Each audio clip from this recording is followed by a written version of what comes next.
আসসালামু আলাইকুম। কেমন আছেন সবাই? আশা করি সবাই ভালো আছেন। আমরা যারা সৌদি আরবে থাকি, নতুন পুরাতন সকলের জন্য আজকের এই তথ্যটা খুবই গুরুত্বপূর্ণ। আশা করি ভিডিওটা শেষ পর্যন্ত দেখবেন। চ্যানেলে নতুন হলে চ্যানেলটি সাবস্ক্রাইব করে রাখবেন। পাশে থাকা বেল আইকনটা অন করে রাখবেন। ভিডিওটা অবশ্যই শেয়ার করে দিবেন।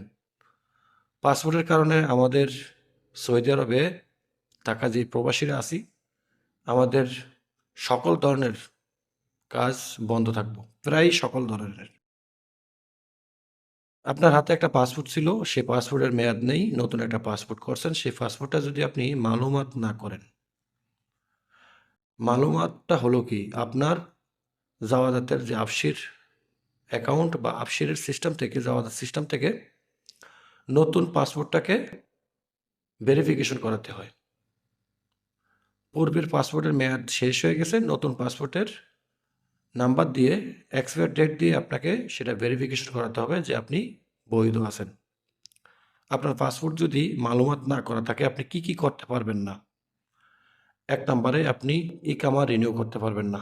২ নাম্বারে আপনি ছুটি লাগাতে পারবেন না। ৩ নাম্বারে আপনি দেশে যাওয়ার জন্য টিকিট কাটতে পারবেন না। টিকিট কাটতে পারলেও আপনি বিমানে বসতে পারবেন না। যদি না আপনার পাসপোর্টের মেয়াদ থাকে। এখন বলতে পারেন, টিকিট কাটবো কিভাবে তাহলে? এই পাসপোর্ট যদি মালুমাত না থাকে, আপনি টিকিট কাটতে পারবেন। পুরাতন পাসপোর্ট দিয়ে টিকিট কাটতে পারবেন। কিছু, কিছু এয়ারলাইন্সে পাসপোর্টের মেয়াদ চায়, কিছু, কিছু এয়ারলাইন্সে পাসপোর্টের মেয়াদ চায় না। কাজেই আপনি সেখানে টিকিট কাটতে পারবেন। যখন আপনি এয়ারপোর্টে ঢুকবেন, সেখানে যখন দেখবে যে আপনার পাসপোর্টের মেয়াদ নাই, তখন আপনি বিমানে বসতে পারবেন না। তো আপনাদেরকে অনুরোধ করব যে আপনাদের কাছে যদি একটা পাসপোর্ট থাকে নতুন, তাহলে অবশ্যই নতুন পাসপোর্টটা জাওয়াজাতের মাধ্যমে মোটামুটি ১০০ রিয়ালের মতো নিব খরচসহ, মালুমাত করে নিবেন।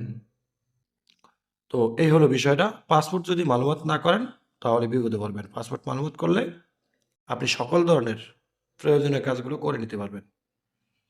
টিকিট কাটতে পারবেন, ছুটি লাগাতে পারবেন, ইকামা নিতে পারবেন, দেশে যেতে পারবেন যখন তখন, ফাইনাল এক্সিট লাগাতে পারবেন।